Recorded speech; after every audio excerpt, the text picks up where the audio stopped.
Olulusasazo ngqo lweendaba kumagumbi ethu osasazo kwikomkhulu le-SABC e-Auckland Park eRhawutini nazo eziphambili. We have several warnings, yet most of them are for severe thunderstorms, significant mainly over the northern parts of Gauteng into the southwestern parts of Mpumalanga, which also covers the Highveld. Abenkonzo yoqikelelo lwemozulu babhula ngelithi imvula iza kuna ngaphezu kwesiqhelo kweli hlobo kwaye iza kuna nangeKrisimesi kwilizwe lonke. Bengomgqibelo bandiphazama bone umkhwetha mna ehlela apha ecani kwendlu ndakhwaza ndathi bethunani khake ndijongane namkhwetha ingathi unengxaki ngibona le ndlela ahleli ngayo. Unkosi Zolile Ncamashe wesebe lobambiswano ngolawulo nemicimbi yemveli utyhola ukungakhathali kwabazali ngokusweleka kwabanye abakhwetha eMpuma Koloni. Kwezemidlalo usapho lukanozinti webafana bafana uRowan Williams eGqeberha lunethemba elimiyo lokuba ibafana iza kubuya nayo indebe yeAFCON eMorocco.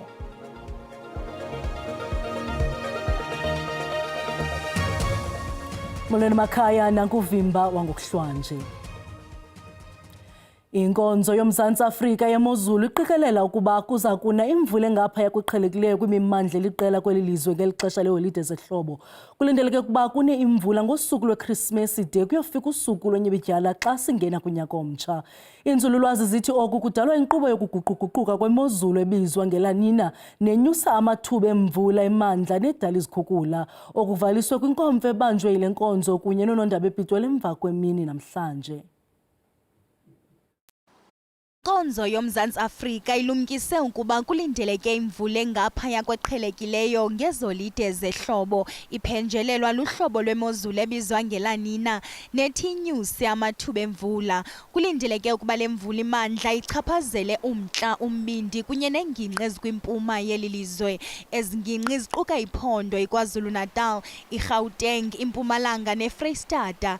Le mvula imandla ngahle iphazamisane nezicwangciso zeholide nanjengoko inyusa amathuba okukhukuliseka kwingingqi ezithile. Include KwaZulu-Natal, the Free State, Gauteng, Mpumalanga, as well as parts of the northwest into Limpopo.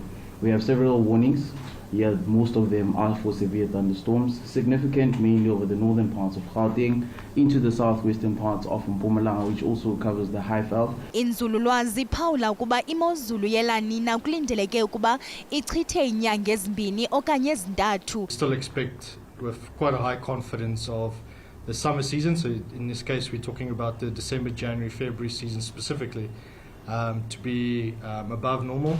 Inkonzo yoMzantsi Afrika yemozulu icebisa uluntu ukuba luhlale luvundlile luzama ungasebenzisi ibhlorho ezikhukhulisekileyo. From the disaster risk reduction perspective, the anticipated rainfall may bring positive impacts for water resources and agriculture, but it also raises the risk of localized flooding.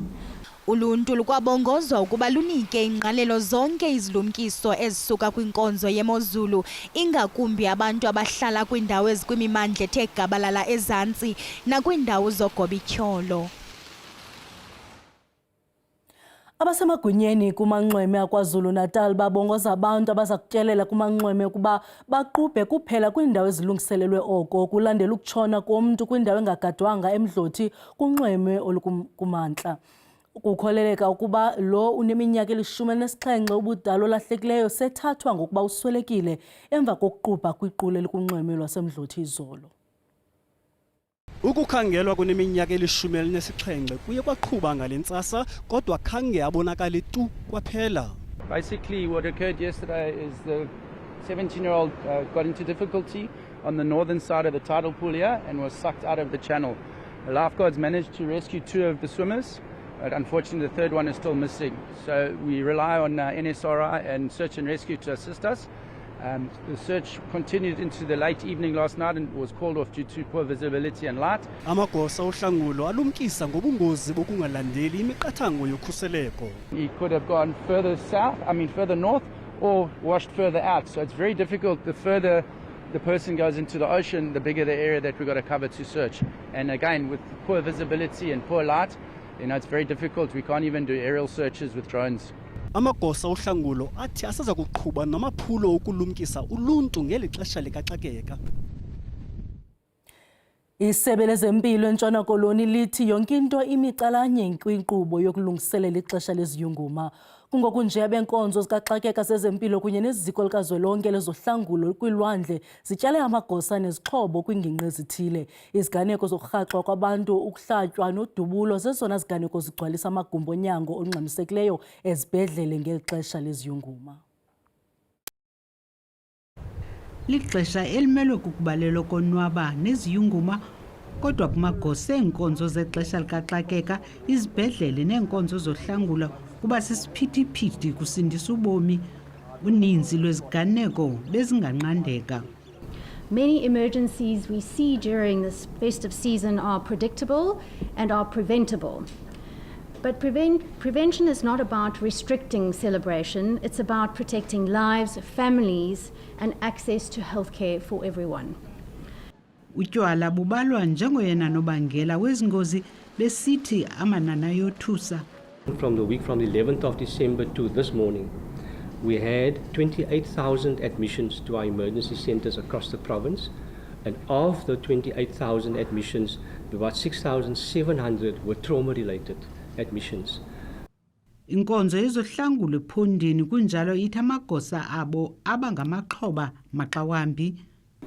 In the cases of areas that become volatile or where there is unrest, these emergency care officials sometimes are subject to the violence themselves. Ukurhaxwa kukhonjwe njengomnye wonobangela baphambili ngabeenkonzo zohlangulo. And the simplest solution is to go to the flagged beaches where there are lifeguards, and they will make sure that you're swimming in a safe area and be able to provide a rescue service if required. Thandiswa Mawu weendaba ze-SABC eKapa. Sele lifikele kwi-17 inani labakhwetha abasutywe kukufa kwisithuba seveki ezintathu kuqale ixesha lehlobo lolwaluko eMpuma Koloni. Phakathi konyaka ka-2010 ukuya ku-2025 eli phondo libhalisa ukusweleka kwabakhwetha abadlule ku-600, ibe abanye abaninzi belahlekelwe bubudoda babo. Ukonyuka kwenani labakhwetha abaswelekileyo besuka kwi-13 ukuya kwi-17 kwiintsuku nje ezintathu ezidlulileyo kothuse abantu abaninzi eMpuma Koloni. Kunyanzeleke ukuba usekela mphathiswa atyelele amabhuma e-Alfred Nzo nase-OR Tambo. Amakhwenkwe alapha kule ndawo esikuyo akukho nanye kuwo ekuvakala okukubana iziswe apha ziinkosi, iziswe apha ngurhulumente. Onke amakhwenkwe alapha aziswe ngabazali. Xa ungumzali awuthathi umntana wakho uyokumlahla, uxanduva lwakho njengomzali ungalulandeli. Nangona ngokwesiko nesithethe sakwaXhosa abasetyhini bengavumelekanga ukuba basondele emabhumeni, kodwa emqanduli bahambe oomama bathi bayakwazi ukuncedisa ngokuba bababone abakhwetha abangaphilanga. Even mina ngo ndingumama ndiyakwazi umbona umkhwetha xa sengxakini ndikhwaze ndithi bethuna niyambonana bengolesi ngapha mina bengomgqibelo bandiphazama bone umkhwetha mna ehlela apha ecani kwendlu ndakhwaza ndathi bethunani khake ndijongene namkhwetha ingathi unengxaki ndibona le ndlela ahleli ngayo. Ayikho lonto apha lo mntana ubahoyile abantu bakhe nemoto zifike zimlayishe. Unabantwana abadala abahoyileyo behoye abakhwetha. Ayikho lonto. Amagosa ajongene nokugcinwa kwamasiko nesithethe athi bayakhele umkhanyo le meko. Kuthathwe ama-steps andluleleko ukwenzela ukuthi lento yokubhubha kwabantwana iphele. Dinkululeko Nyembezi weendaba ze-SABC eMthatha. Kwalapha ezindabeni, iqela umkhonto wesizwe phathi ligrogrisa ngokuphinda liphakamise isindululo sokungayithembi inkulu baphathiswa yaKwaZulu Natal kunyaka ozayo nokuba sekuvotwa ngokwemfihlo, kodwa masiqale evenkileni.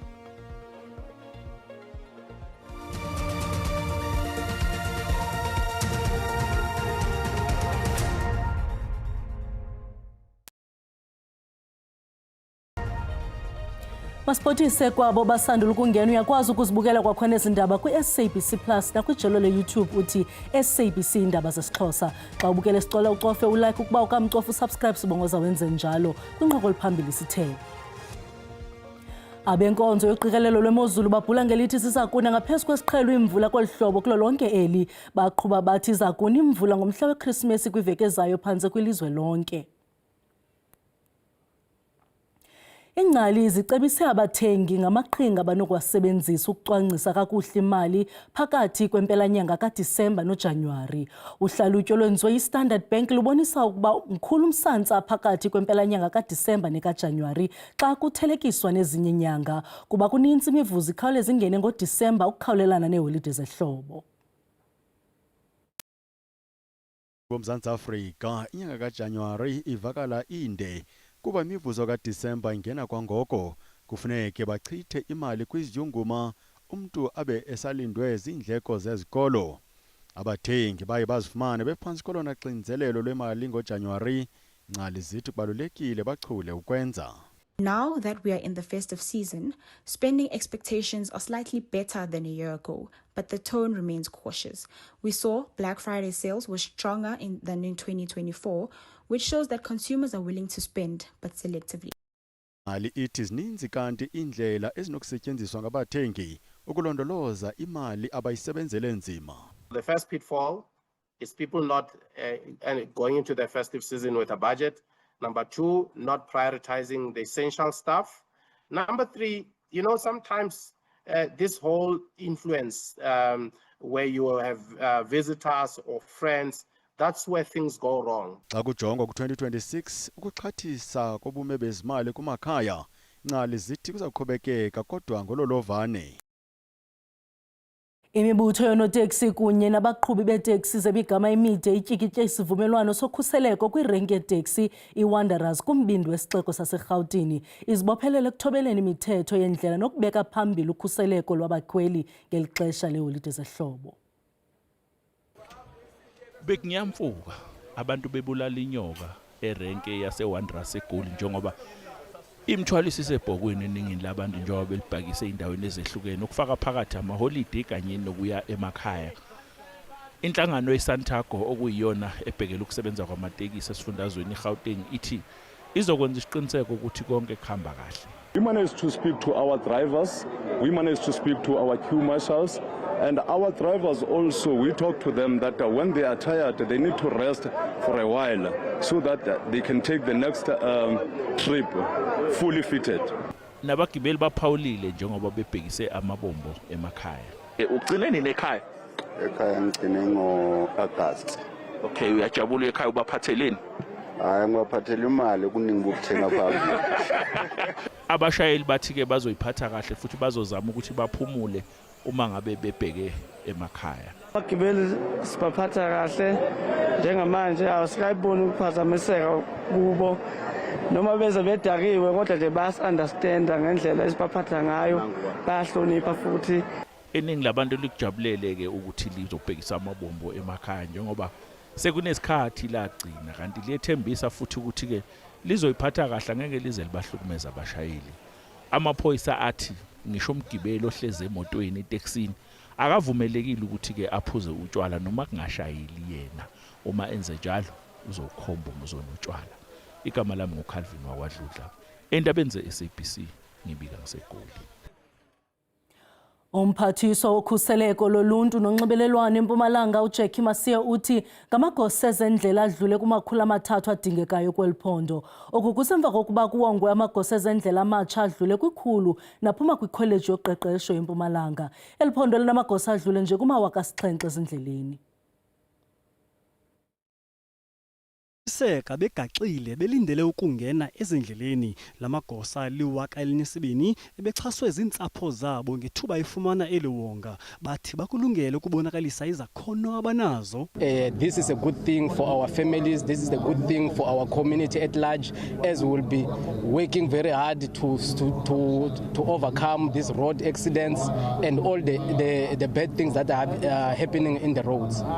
I'm going to make sure ukuthi angithathi ijojo senza sure ukuthi ingozi endleleni azibi khona, imoto zihamba kahle, ama motorists are safe endleleni. Umphathiswa wokhuseleko loluntu uthi lamagosa aza kuba nazo izixhobo zokwenza umsebenzi wabo, kodwa uwagxekile amagosa ezendlela azifumana ekwicala elinyashana nomthetho. Kuletinto tekuganga ngoba kuyavela ukuthi kunalaba bathetha ukugwetshwa leli amaviki aphelile ngenzaba yokuthola ama-cold drink la endleleni. Inzaba yama-cold drink asikhuthati kakhulu but utokuthola kwenteka ngoba usebenza ngebantu. Lamagosa amatsha aza kutyalwa kwiindawo ngeendawo zeliphondo, nanjengoko kulindeleke ukuba umthamo wezithuthi ezindleleni unyuke kakhulu ukuqalisa ngomso. Igunyabantu lolawulo lwemida iBMA lithi longeze amagosa alo kunqanda ukuthutyeleziswa kwezinto nokungena kweli ngongekho mthethweni kumda iBeit Bridge ngexesha leholide zehlobo. Ngelixa amawaka abahambi nabachitha ikhefu asingise kumazwe asebumelwaneni okwela umda ngongekho mthethweni nokuthutyeleziswa kwempahla kuyenyuka ngexesha. Igunyabano lolawulo lwemida iBMA lithi malunga ne-18,000 yabantu abawela kumda iBeit Bridge ngemini, inani elithe xhaxhe ngamawaka amahlanu ngaphezulu xa kuthelekiswa nonyaka ophelileyo.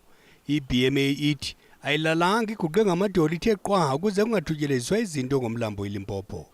iBMA ithi ibhaqa izinto ezithutyeleziswa ngamathunzi obumnyama mihla le kuba ityala amagosa angozeliyo kunye nobuchwepheshe bale mihla. Kusenjalo amagosa endlela kuhola endlela u-N1 ukuya eBeit Bridge asebenze ebile alithonsi, abaqhubi bathi ukuhamba kwezithuthi kuthe chu ngcembe. Kulindeleke wenyuke umthamo wezithuthi ukuqala ngomvulo. Sihlehlisela umhla wama-29 kule nyanga isicelo sebheyile somi waseZimbabwe owafunyanwe etsitsitheka neencwadi zokundwendwela ezingaphezulu kwama-500 kunye nesixamali esingaphaya kwe-140,000 randi. U-Edward Chitavi uvele kancinane kwinkundla kamantyi yaseBelfast eMpumalanga.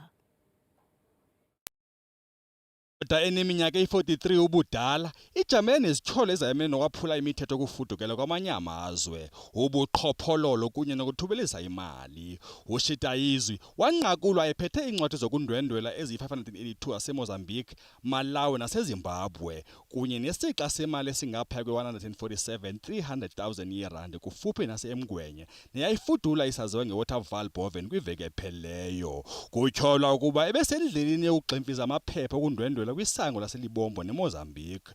Umbuso kunye nabamangalelwa bekulindele ukuchotshelwa kwesicelo sebheyile, kodwa ngenxa yokungabikho kombane usuku lwesibini kulo mmandla kwanyembeleka simiso isicelo sebheyile. Ityala limiselwe umhla wama-29 kule nyanga ukuze afake isicelo sebheyile ngokusesikweni.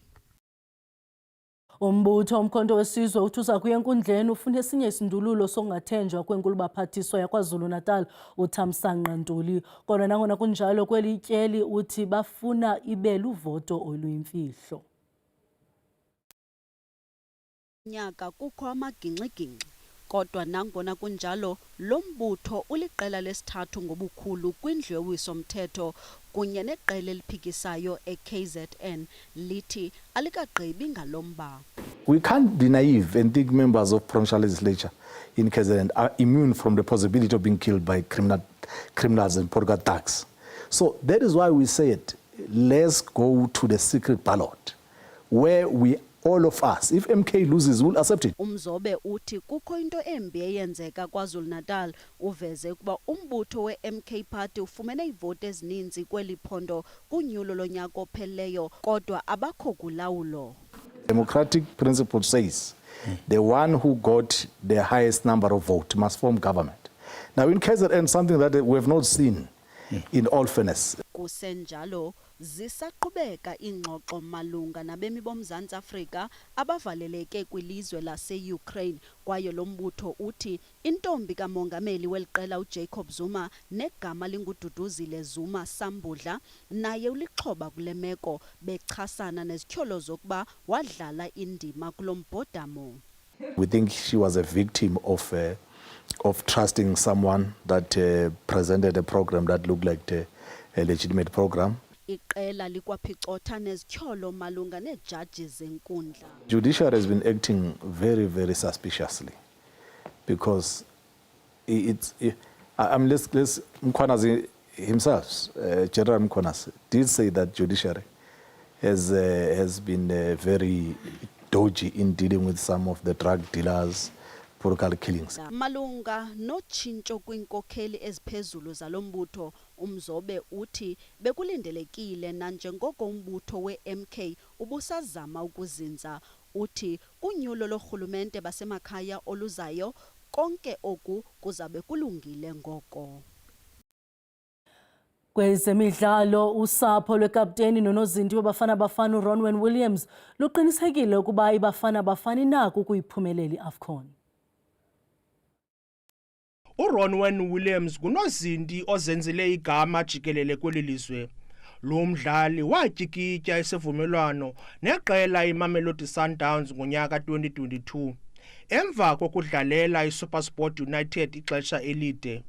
Uluntu lakulomandla kuquka nosapho lwakhe kulindeleke ukuba babukele umabonakude xa itumente iAFCON iqala kule mpelaviki. Usapho lwakhe luphinde lathi loka Williams waqala ukuthanda ibhola ekhatywayo susela eselula. Ronwen passion started when he was still a baby. He used to go with his mother. His mother used to play soccer, so then he used to go with her. Even to training, you know, soccer is a winter sport and it's cold. Then when his mother used to get herself ready to go practice, then he used to put on his jacket. And there his passion started. Iqela iBafana Bafana liqale ukuza neziphumo ezincumisayo kwezinyanga zimbalwa ezidlulileyo. Sithetha nje abaxhasi beliqela bayazingca ngendlela eliqhuba ngayo. And really we as a family are very proud. Even when we went to the Club World Cup, we were very proud. Now I think that it's his third AFCON he's going to. I'm speaking under correction, but we are super proud. Going to World Cup, proud is an understatement. Likhona ithemba lokuba loka Williams anganika ithuba abadlali abane abasakhulayo ukuze bayokubukela le tumente yeAFCON kwilizwe laseMorocco. iBafana Bafana iza kudlala umdlalo wayo wokuqala xa iqubisane Angola ngomvulo weveki ezayo noza kuqala ngentsimbi yesixhenxe ebusuku. Ndinguzolani Moya wendaba zeSABC ndiseGqeberha. Busuku benzolo.